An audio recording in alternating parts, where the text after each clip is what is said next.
And then we got to go to our boy, Bryan. Now, Bryan is a freak. And he is not a freak of the week. He's a freak of the century. Bryan Johnson wants to live forever. And so he's explaining how he doesn't even talk about RFK Jr. He's just on this panel because, like, he a freak, he a health nut, or a supposed health nut. I don't even think you can call him a health nut. And so he's then explaining how he's really excited and he thinks it's really cool. He says cool a lot. If we could just figure out a way to not die. And I'm like, homie, you want to know a way to not die? Be able to see a doctor and have your treatments, should you need them, be free. That's how you don't die. Because the majority of people are not going to live forever, right? In fact, you are not going to live forever, but take a look. Planet, healthiest country in the entire world. That is the right direction. Right now, I think we're trying to fight over what is the source of the problem. But generically speaking, over 40% of the U.S. population is obese. I recently went to India, and I was shocked that the air pollution was...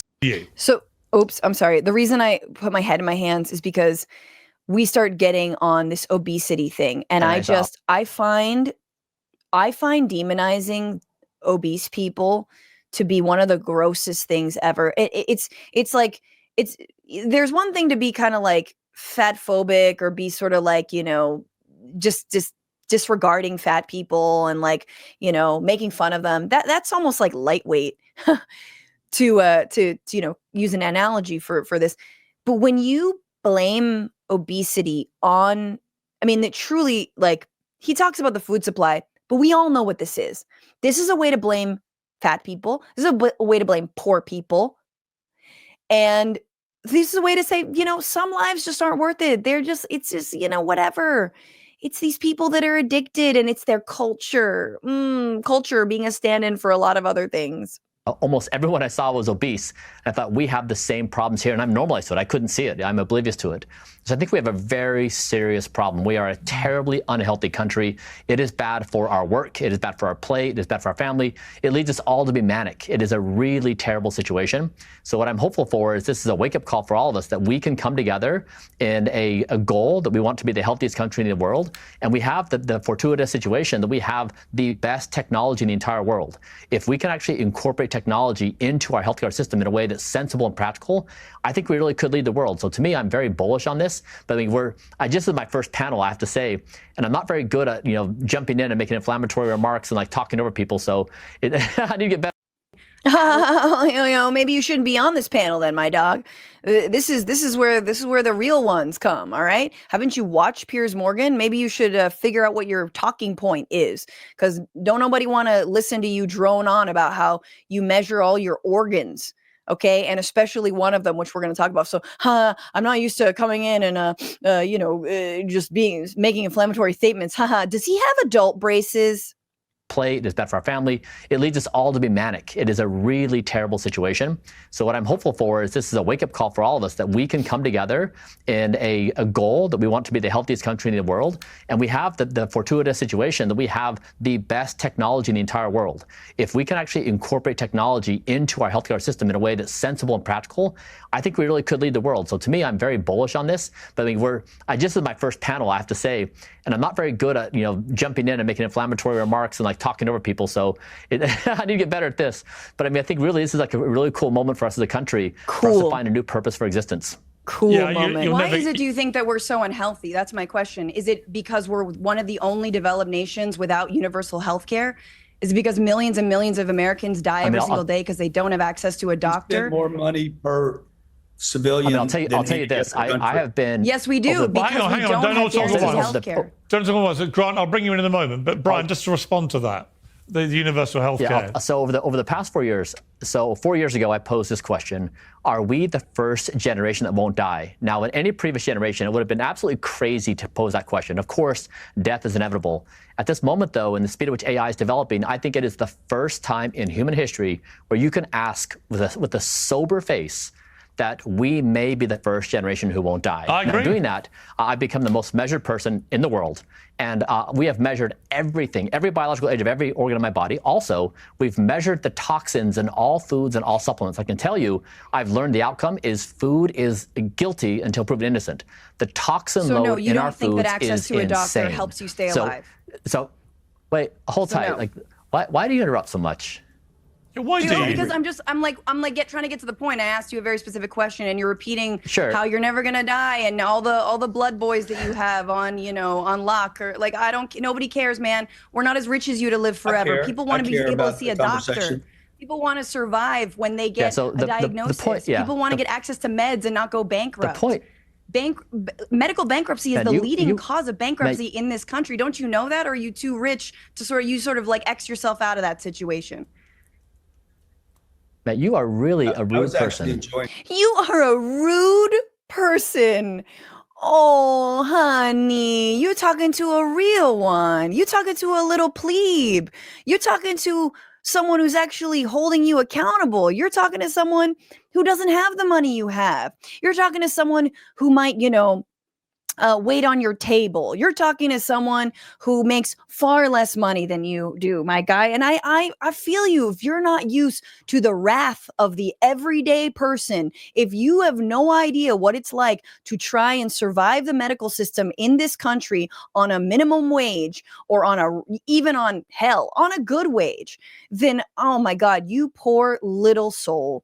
I'm so sorry. The worst thing you've been subjected to is me on a Piers Morgan panel asking you about access to a doctor and whether or not that helps you live and not die, as your dumbass shirt says. Why are you the hey, my fellow kids meme? Like, why are you the Steve Buscemi meme come to life? Like, you straight up look like Steve Buscemi. Why are you wet? Like, why do you look wet, dude? Like, this is just, why do they have the Peter Thiel sheen? Is this the amount of blood that is infused in him? And let me just say, it might be. And before we finish talking about Bryan Johnson, I gotta play this because Derek Barris hit me to this from Conspirituality Pod. There's a I guess a health influencer called Body by Mark, and he asks people how they stay fit and what their routine is. And he captioned this, asking world's healthiest person how he stays fit. Now, this is Bryan Johnson, and I think this is legit. Like, I think this actually happened. Here he is answering this question, and oh boy, guys, you're not ready for what he says. Fit what they do for their workouts. For a series for TikTok, do you mind if my birthday happens every 21 months? My nighttime erections are just over 3 hours per night. I'm the most quantified. My birthday happens every 21 months. My night erections are 3 hours a night. What? He's not this is not a joke, guys. He's not joking. Person in industry. I work out 1 hour every single day. I do strength, cardio, balance. I'm trying to optimize markers to be age 18. 18? How old are you now? I'm 47. Can you take me through your diet? So every calorie has to fight for its life. What does that mean? Nothing gets inside my body unless it passes a rigorous scientific review. It's third-party tested for toxins. Do you go to restaurants? I take the majority of my food with me. Food is guilty until proven innocent. Do you drink alcohol? I would assume no. I don't. No. I take 70 or so vitamin minerals a day. What? Now, are you married? Do you have kids? Are you single? 3 children. Are you married? No. Is it hard to date? Some women love it. Others are just like, this is just weird. You're an alien, and it's not going to work for me. You are an alien, dude. You are an alien, okay? I can't even believe you're in the dating pool. That is so terrifying. I shudder for any woman who is on Hinge or whatever, or Tinder. Like, this is terrifying. Can you imagine this guy? You get this guy? I had plasma from my son. What? I've measured. So he did what he just said. I had plasma from my son. I didn't even know this about him. And I said, oh, I don't care about all the blood boys you have on lock. He literally has a boy, a child, who's given him plasma. This is insane. Like, that is so sickening to me. That's so gross. Like, okay, but it gets worse. It gets worse. I measured my nighttime erections. What? I don't mean to be personal, but how do you measure your erections? There's a little device. It's called Atom Health. You just slip it on the penis. It stays at the base. My nighttime erections are just over 3 hours per night, which is better than 3 hours. the average 18-year-old. Do you It's better that my night erections are 3 hours per night. Guys, money is a problem. People with too much money are sick. Imagine having so much money. You measure your nighttime erections just because you think it's the sign of youth. First of all, I'm sorry. This dude comes inside of 30 seconds. Like, look at his face. That dude come in 30 seconds. That dude is like that guy comes before he's even inside you. This is straight up virginal. Like, I'm sure he probably has a thing against like expelling semen or whatever. Or I don't know. I don't care. I don't want to know, but I feel like he's going to tell me. work? I built Braintree Venmo, which got acquired for $800 million. What's your first name? I built Braintree Venmo, which got acquired for $800 million. Please, everybody, use Cash App. Cash App, tip this show TBR-live on Cash App. Oh my God. Or no, TBR live on Cash App, no dash. So this is it. These are the techies. They built things like Venmo, and because of that, now they're measuring their penis. But don't worry, guys. It gets even weirder. And of course, because it's Piers Morgan, he's going to have on the weirdest people who just a month ago posted that he tracks his son's erection data. On Wednesday, the 47-year-old tech mogul posted screenshots showing data from an overnight erection tracking machine for both himself and his 19-year-old son. Oh my God. There is a photo of his son holding, I can't, it's, the groomers are in public, y'all. The groomers are here. Why am I on a panel with this dude? Why are we listening to anything this freak has to say? His son is named Talmadge. His duration is 2 minutes longer than mine, Johnson wrote on X. Raise children to stand tall, be firm, and be upright. You know, it's not fair as a comedian that these people exist because they are beyond parody. They are walking satires, and we're supposed to write some outlandish joke about like rich people. The writers of Silicon Valley didn't come up with this. Do you know what I'm saying? Like, how unfair is it that these nut jobs really exist in real life? So here he is, nighttime erection data from my son to me. Everyone says, still time to delete, buddy. Raise children to stand tall, be firm, and be upright. I don't, there's no words. When people tell you they're innovators, when people tell you they're creators, they're absolutely not. They sold an overvalued company, and then they invested in erection measuring. Like, this is an app. Someone built this app. We still have people sleeping on the streets. We can't house everyone.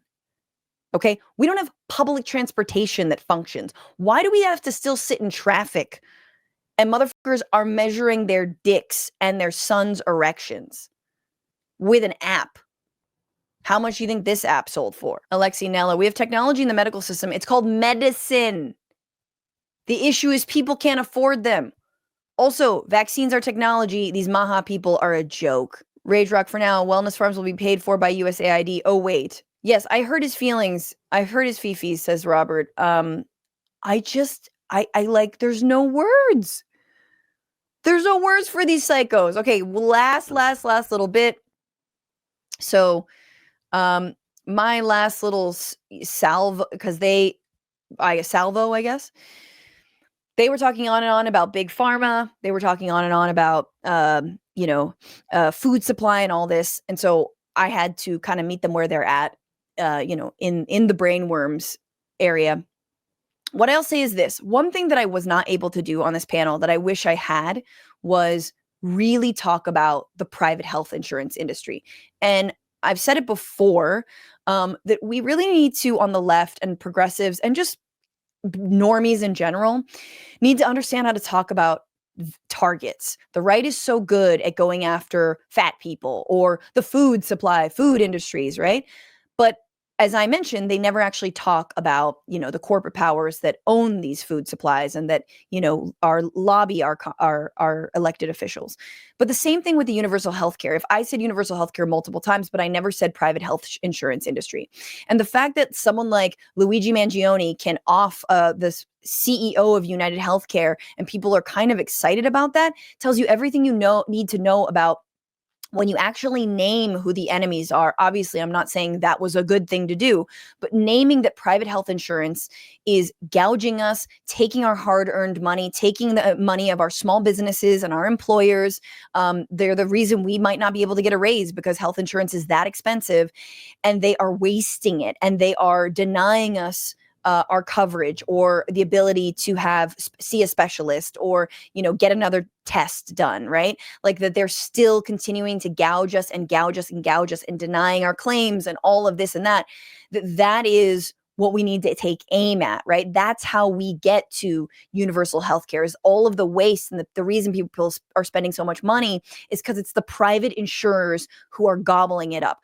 That is not the case that I made, sadly. But I did make a related one because I wanted to talk to them about, I care about food. I care about all the additives that might be giving us cancer or whatnot. So here was my outro.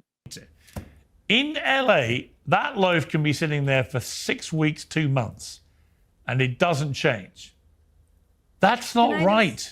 That means there's so much. There are so many preservatives in this thing. None of that is right. That's just a loaf of bread. I agree with you guys. I super agree. And I think this is where we need to come together. Like, honestly, I agree with Grant and I agree with Brian. I agree with Piers and I agree with Deborah. I agree with all of you. But we're talking about big pharma and we're talking about big food, big agriculture, right? And the unspoken powers behind those are corporate power, corporate money. And the real question is this: will RFK Jr. in an Elon Musk presidency be able to actually regulate and break up big agriculture and big pharma? My guess is no. If you say yes, look, let's say our prayers, but I don't think in this administration, RFK, who, let's be real, initially wanted to serve in the Kamala Harris administration, was asking her for a job when she didn't give him any, play. He went over and asked Donald Trump, and Trump was like, okay, I'll reverse everything I've said about you. So if we're going to go after the corporations that are doing this to our food supply, I'm all for it. Sadly, what's happening instead is that right now, under Musk presidency, we are stripping away Americans' basic access to food in the form of Meals on Wheels that feed seniors, in the form of SNAP benefits that does include healthy meals. And the more money you give to SNAP benefits, to Meals on Wheels, healthiest vegetables, green leafy vegetables, all the vegetables you need. And we know that, by the way, in COVID, one of the things they did was that they fully funded, or they gave more money to SNAP benefits. I've talked about this. In fact, on the show, we played an audio. I think that NPR interviewed a woman who was living off of SNAP and said that thanks to the benefits that she got that were enhanced benefits, she finally was able to afford vegetables for the first time. She was eating 3 meals a day. She'd mostly only ate 1 meal because she relied on SNAP, and she was losing the added benefits as, again, Biden oversaw the attrition, the retraction of all of the expanded programs that happened thanks to, a righteous response, an important response, a governmental response to a global pandemic.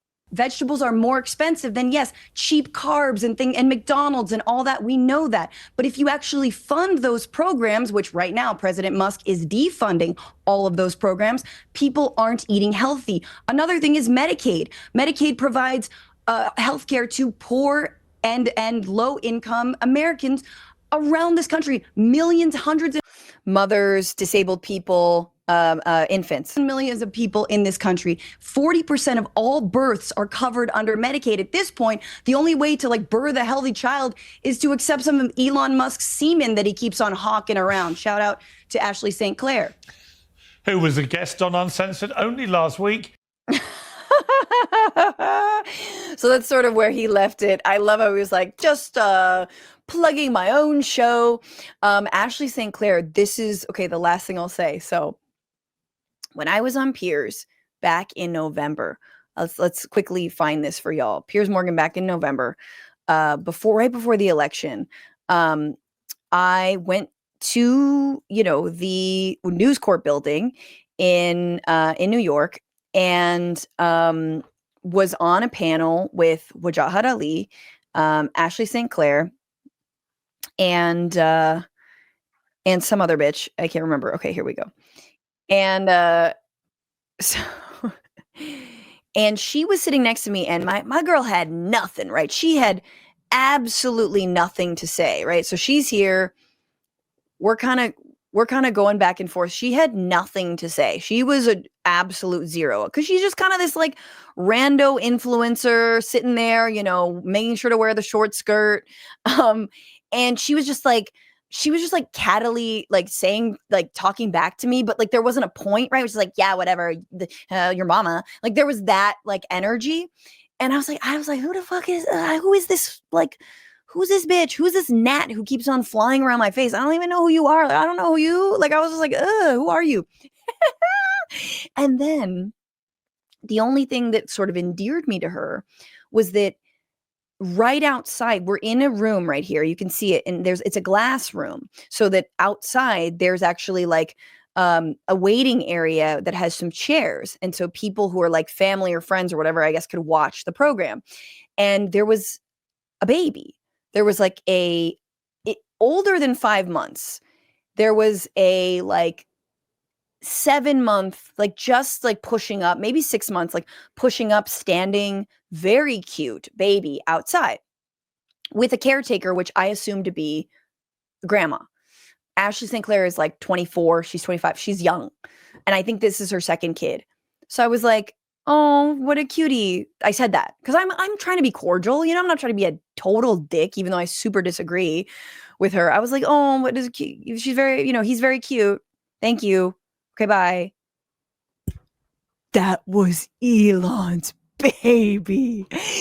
That was Elon's kid, you guys. That was Elon's kid. Come to find out, Ashley St. Clair is the woman who, honestly, I don't think they actually consummated anything. I think she was probably like, yo, I want to help you build the white race. And let's do this. I will accept one of your jars of, semen on ice. What's going on, Frantifa? If you haven't already, subscribe to this channel right now. Hit that button. And also, you can become a patron and support the show every single week. Get access to bonus episodes and exclusive merchandise. Patreon.com/Bitchuation Room. Do it.